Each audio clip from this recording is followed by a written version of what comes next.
57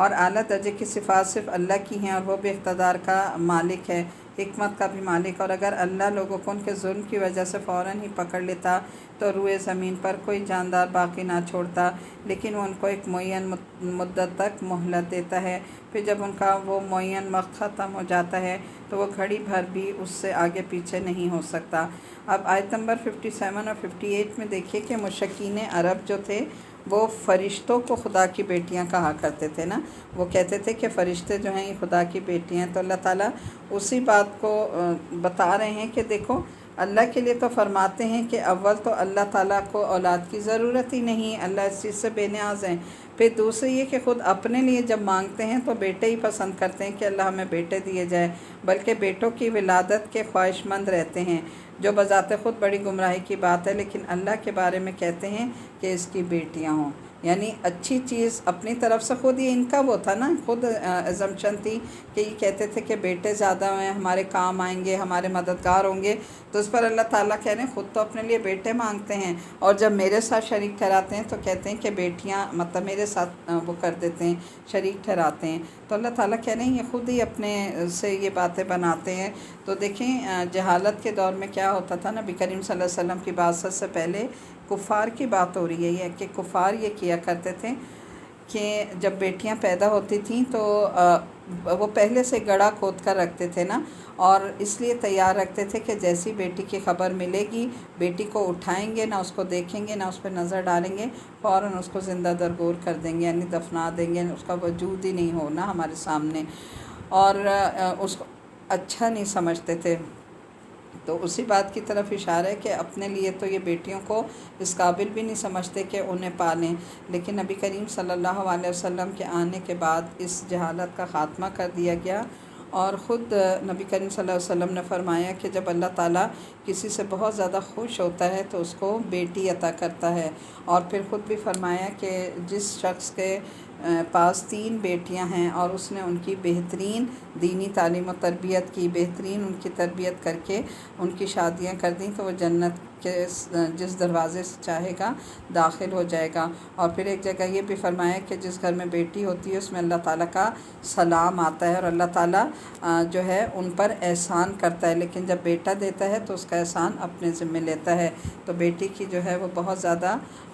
فضیلت ہے، اللہ تعالیٰ کی رحمت ہے، اسے برا نہیں سمجھنا چاہیے۔ تو کفار کی بات ہو رہی ہے نا، مشرکین مکہ کی، لیکن آج ہمارے یہاں مسلمانوں میں بھی یہ جاہل پنا ہے اور یہ جہالت ہے کہ بیٹیوں کو برا سمجھا جاتا ہے، حتیٰ کہ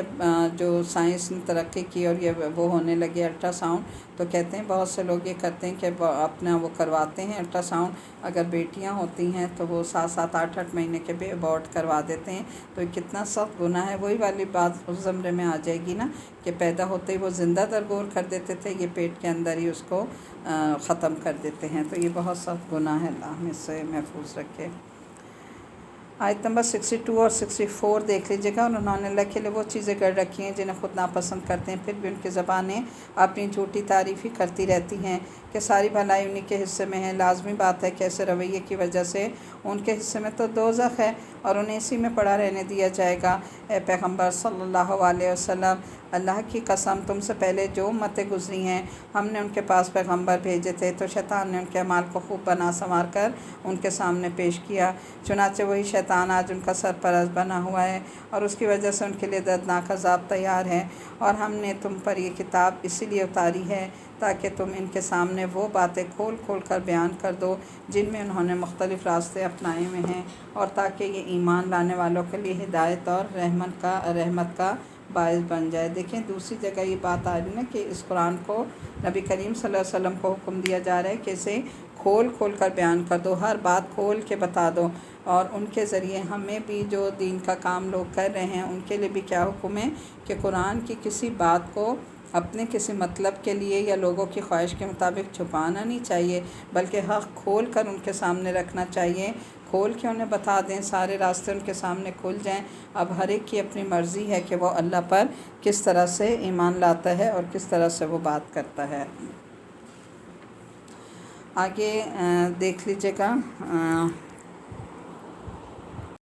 آیت نمبر 65 سے 68 تک دیکھیے۔ اور اللہ نے آسمان سے پانی برسایا اور زمین کے مردہ ہو جانے کے بعد اس میں جان ڈال دی، یقیناً اس میں ان لوگوں کے لیے نشانی ہے جو بات سنتے ہیں۔ ٹھیک ہے، بات صرف کس کی؟ سننے کی جا رہی ہے کہ لوگ غور سے سنتے ہیں، اور قرآن کو بھی سننا جو ہے وہ کیا ہے، اس کا بھی دوہرا اجر ہے کہ غور سے سنیں اور پھر اس پر انشاءاللہ عمل کریں۔ وَإِنَّ لَكُمْ آیت نمبر 66 سے دیکھ لیجئے گا 68 تک۔ وَإِنَّ لَكُمْ فِي الْأَنْعَامِ لَعِبْرَةً نُسْقِيهِم مِّمَّا فِي بُطُونِهِ مِن بَيْنِ فَرْثٍ وَدَمٍ لَبَنًا خَالِصًا سَائِغًا لِّلشَّارِبِينَ وَمِن ثَمَرَاتِ النَّخِيلِ وَالْأَعْنَابِ تَتَّخِذُونَ مِنْهُ سَكَرًا وَرِزْقًا حَسَنًا إِنَّ فِي ذَلِكَ لَآيَةً لِّقَوْمٍ يَعْقِلُونَ وَأَوْحَىٰ رَبُّكَ إِلَى النَّحْلِ أَنِ اتَّخِذِي مِنَ الْجِبَالِ بُيُوتًا وَمِنَ الشَّجَرِ وَمِمَّا يَعْرِشُونَ۔ اور بے شک تمہارے لیے مویشیوں میں بھی سوچنے سمجھنے کا بڑا سامان ہے۔ ان کے پیٹ میں جو گوبر اور خون ہے، اس کے بیچ میں سے ہم تمہیں ایسا صاف ستھرا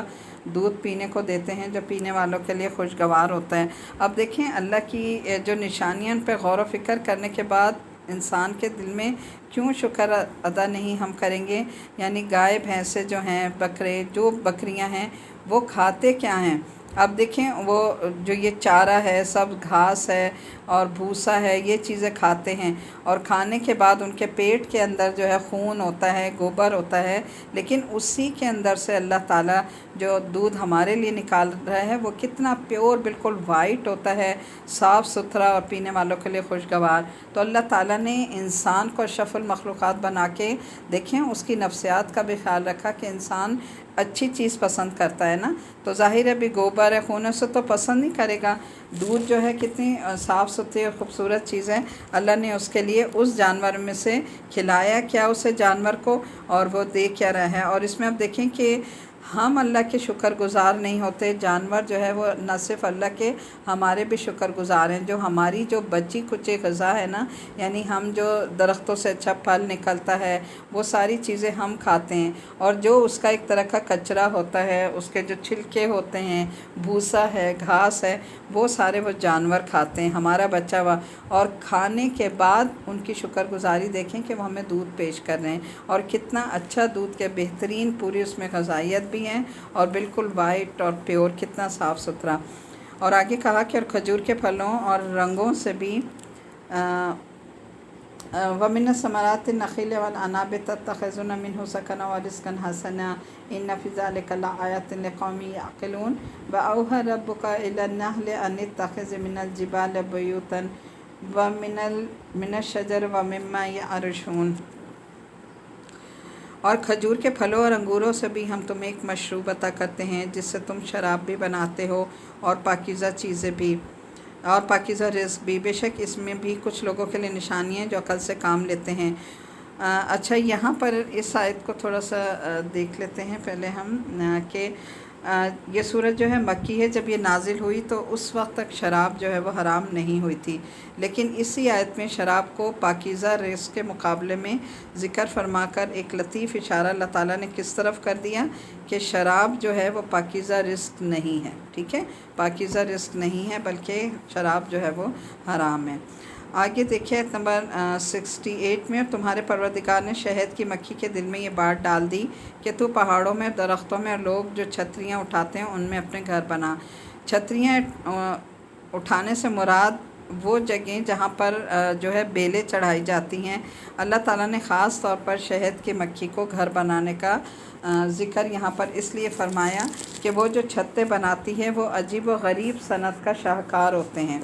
اور یہ دیکھیں کہ عام طور پر وہ یہ چھتیں اونچی جگہوں پر بناتی ہے، کیوں؟ تاکہ اس میں بننے والا شہد جو ہے وہ زمین کی کثافتوں سے،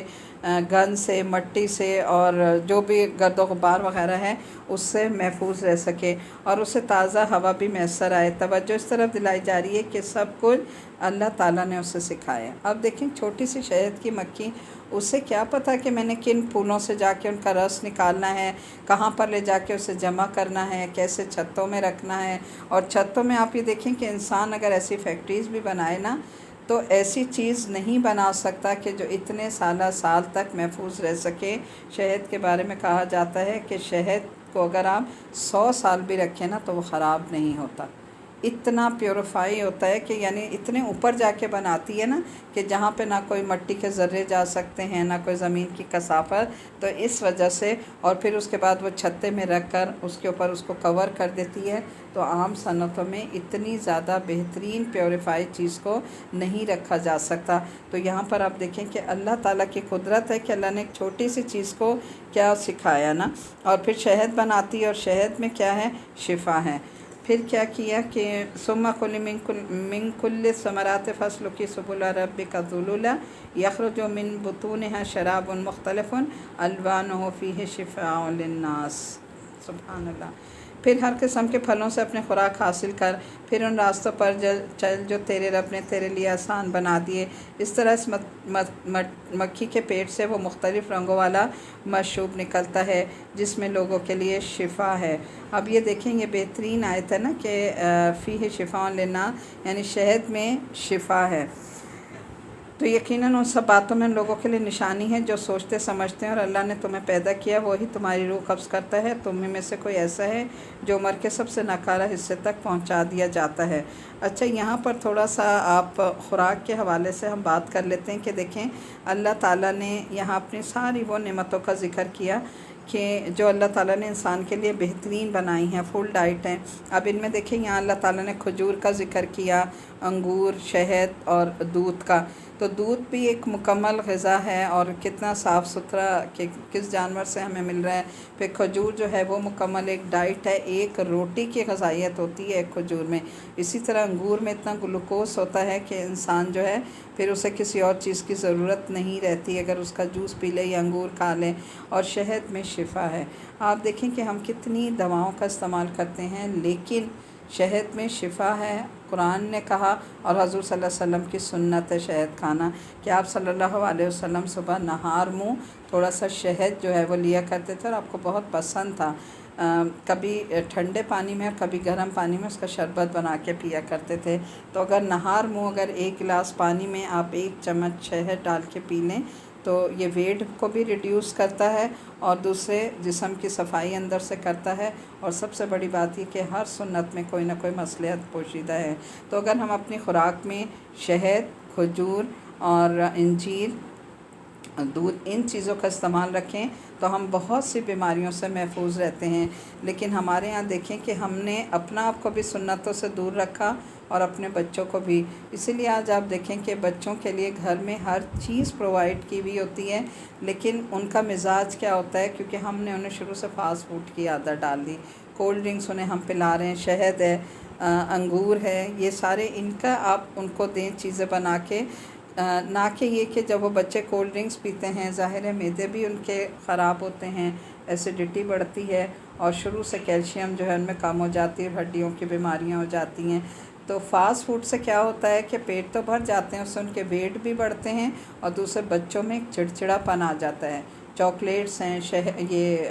فاسٹ فوڈ ہیں، یا یہ جو کولڈ ڈرنکس وغیرہ ہیں، یہ چیزیں جو ہم نے بچوں کو دے کر ان کی عادتیں خراب کی ہیں نا، اور سنت سے دور رکھا ہے۔ بچے کھجوریں نہیں کھاتے، شہد نہیں کھاتے، حالانکہ یہ چیزیں ان کی لائف میں، ان کی خوراک میں شامل ہونی چاہیے، جس سے ان کی غذائی ضرورت بھی پوری ہے، اور ان کے جسم جو ہے ان میں انرجی آئے۔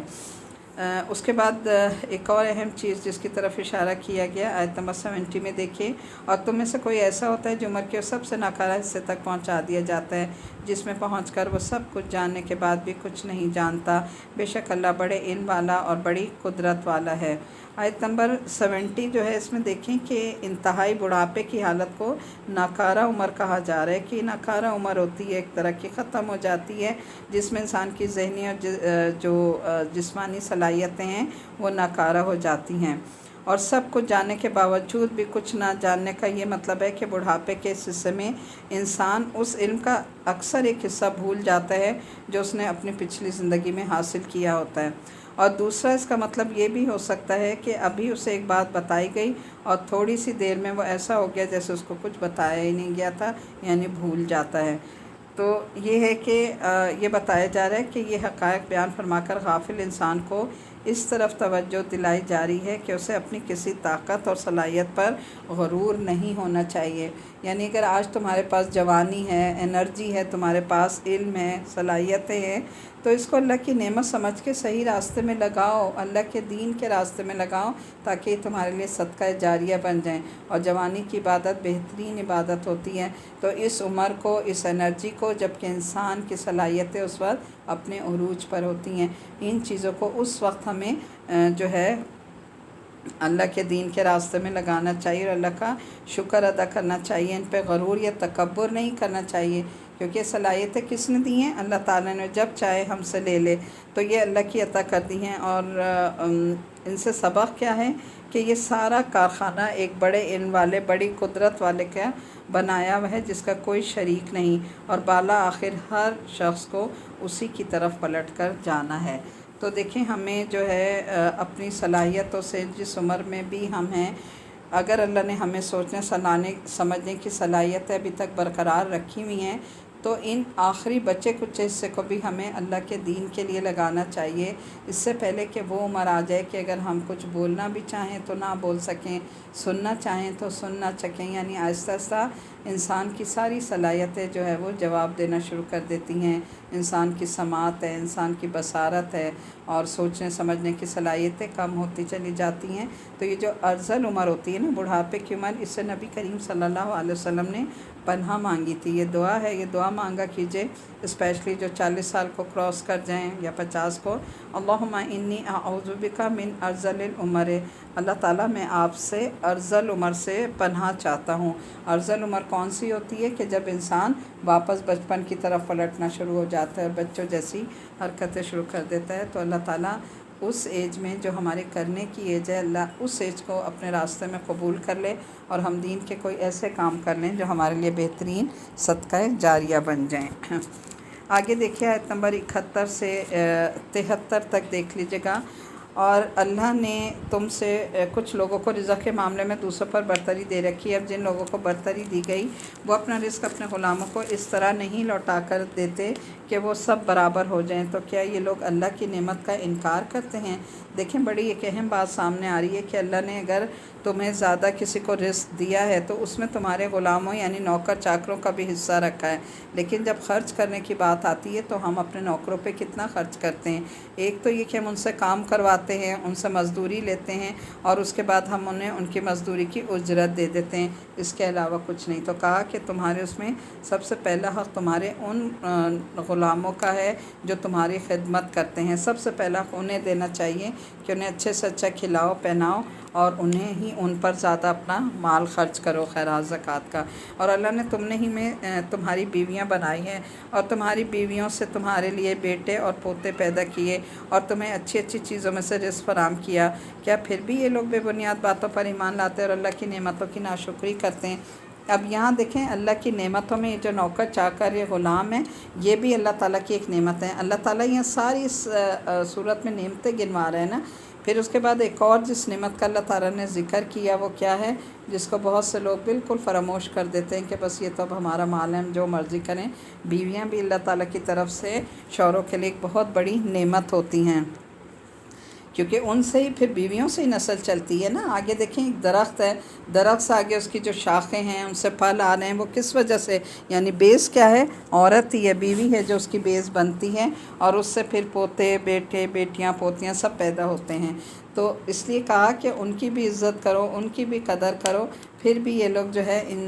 تمہیں اچھی چیزوں میں سے رزق فراہم کیے، یعنی اللہ نے انہیں بہترین رزق کہا کہ تمہارے لیے بہترین رزق ہیں، اور پھر بھی یہ بے بنیاد باتوں پر ایمان لاتے ہیں، اللہ کی نعمتوں کی ناشکری کرتے ہیں۔ تو پیچھے جتنی نعمتوں کا ذکر کیا، وہ پلس اپنے نوکر چاکر غلام، اور پلس اپنی بیویاں، یہ ساری اللہ کی نعمتیں ہیں۔ ان کو پا کر اللہ کی نعمتوں کا شکر ادا کرنا چاہیے، ناشکری نہیں کرنی چاہیے، بلکہ ان کی قدر کرنی چاہیے۔ وہ وہی بات ذہن میں رکھیں کہ لئن شکرتم لازیدنکم وان کفرتم ان عذابی لشدید، کہ اگر تم نعمتوں کا شکر کرو گے تو میں تمہاری نعمتوں کو بڑھاتا جاؤں گا، اور اگر ناشکری کرو گے تو میرا عذاب بہت سخت ہے۔ یعنی نعمتوں کی ناشکری پہ اللہ تعالیٰ انسان کو عذاب میں مبتلا کر دیتا ہے، یہ ذہن میں رکھیں۔ اور یہ اللہ ان کو چھوڑ کر ان چیزوں کی عبادت کرتے ہیں جو ان کو آسمان و زمین میں کسی طرح کا رزق دینے کا کوئی اختیار نہیں رکھتی اور نہ رکھ سکتی ہیں۔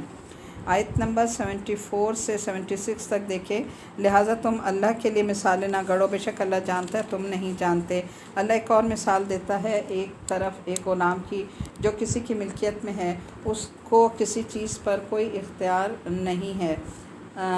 دوسری طرف وہ شخص ہے جس کو ہم نے اپنا عمدہ رزق عطا کیا اور وہ اس میں سے پوشیدہ طور پر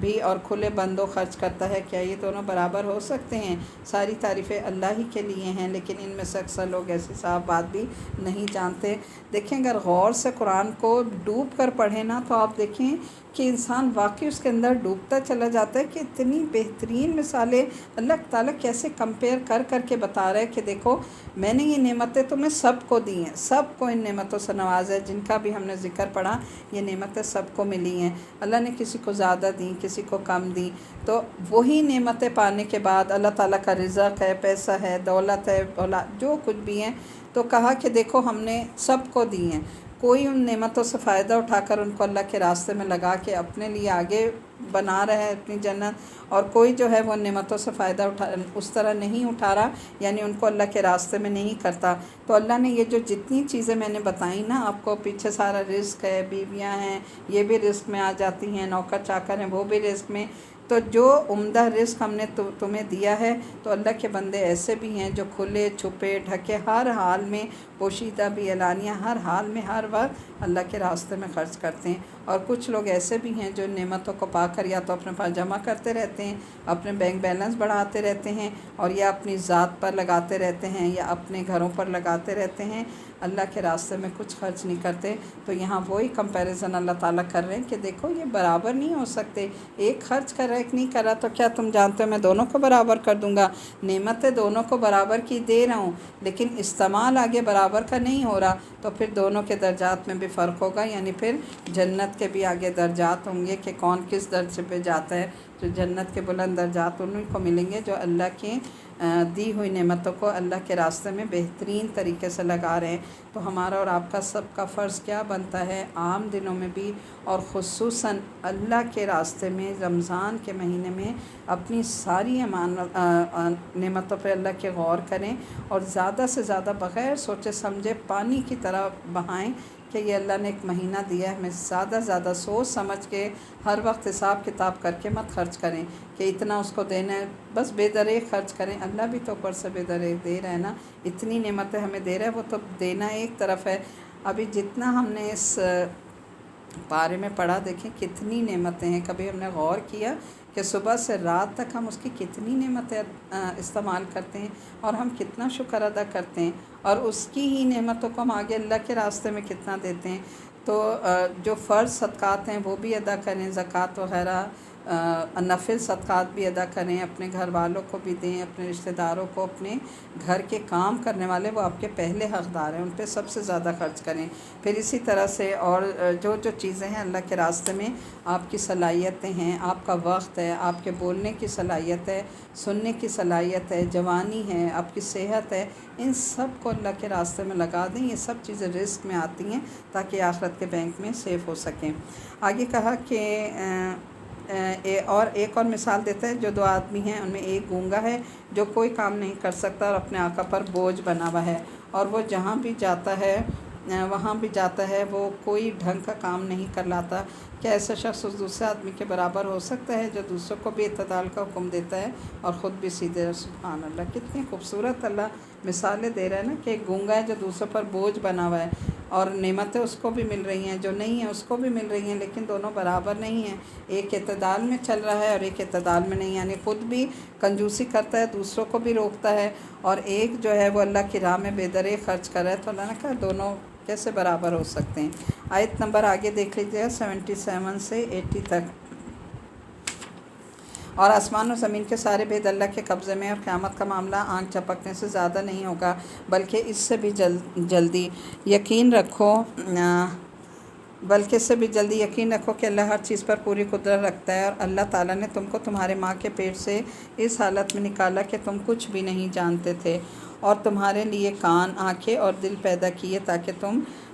شکر گزار بنو۔ اب دیکھیں یہ 3 آرگنز انسان کی وہ بہترین آرگنز ہیں کہ جن کو اللہ تعالیٰ نے بار بار جن کا تذکرہ قرآن پاک میں کیا ہے کہ یہ 3 آرگنز جو ہیں ان کو تم زیادہ سے زیادہ اللہ نے تمہیں اس لیے دیا ہے کہ تم انہیں اللہ کے راستے میں لگاؤ اور اپنے لیے جنت اور آخرت بناؤ۔ کیا انہوں نے پرندوں کو نہیں دیکھا کہ وہ آسمان کی فضا میں اللہ کے حکم کے پابند ہیں؟ اللہ کے سوا کون ہے جو انہیں تھامے ہوئے ہے؟ یقیناً ان میں ان لوگوں کے لیے بڑی نشانیاں ہیں جو اس پر غور و فکر کرتے ہیں۔ اب ان 3 نعمتوں کا ذکر کیا، اور دیکھیں پرندوں کو جو وہ اڑتے ہیں تو اللہ تعالیٰ کیسے ہماری توجہ دلا رہے ہیں کہ دیکھو وہ اڑتے ہیں، انہیں کون فضا میں تھامے رہتا ہے کہ وہ فلائی کرتے رہتے ہیں اور گرتے نہیں، تو اللہ تعالیٰ ہی انہیں فضا میں تھامے ہوئے ہیں۔ اور اس نے تمہارے لیے گھروں کو سکون کی جگہ بنایا۔ بہترین چیز نا کہ جب انسان سارا دن کام کاج کر کے تھک جاتا ہے تو دیکھیں انسان جب گھر آتا ہے تو اسے کتنا سکون ملتا ہے نا۔ تو گھر بھی اللہ تعالیٰ کی بہت بڑی نعمت ہے کہ جس کو گھر مل جائے، اور پھر گھر بھی کیا جس میں سکون ہو، اس کے گھر والے بھی اسے سکون دینے والے ہوں، اس کے لیے بے سکونی کا باعث نہ ہو، یعنی بیویاں بھی ایسی ہوں جو شوہروں کو سکون دینے والی ہوں، ان کو خوش کرنے والی ہوں۔ اور تمہارے لیے مویشیوں کی کھالوں سے ایسے گھر بنائے جو تمہیں سفر پر روانہ ہوتے وقت اور کسی وقت ہلکے پھلکے محسوس ہوتے ہیں، اور ان کے اون اور ان کی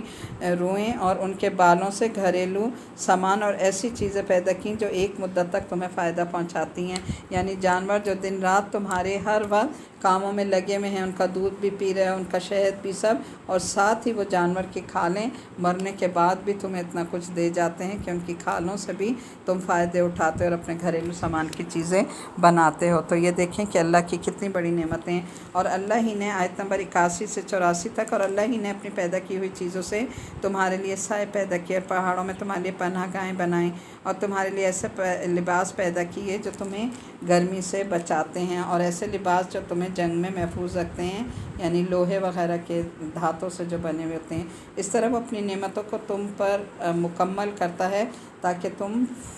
کیا کرو، تم فرما بردار بنو۔ ٹھیک ہے، بہترین آیت ہے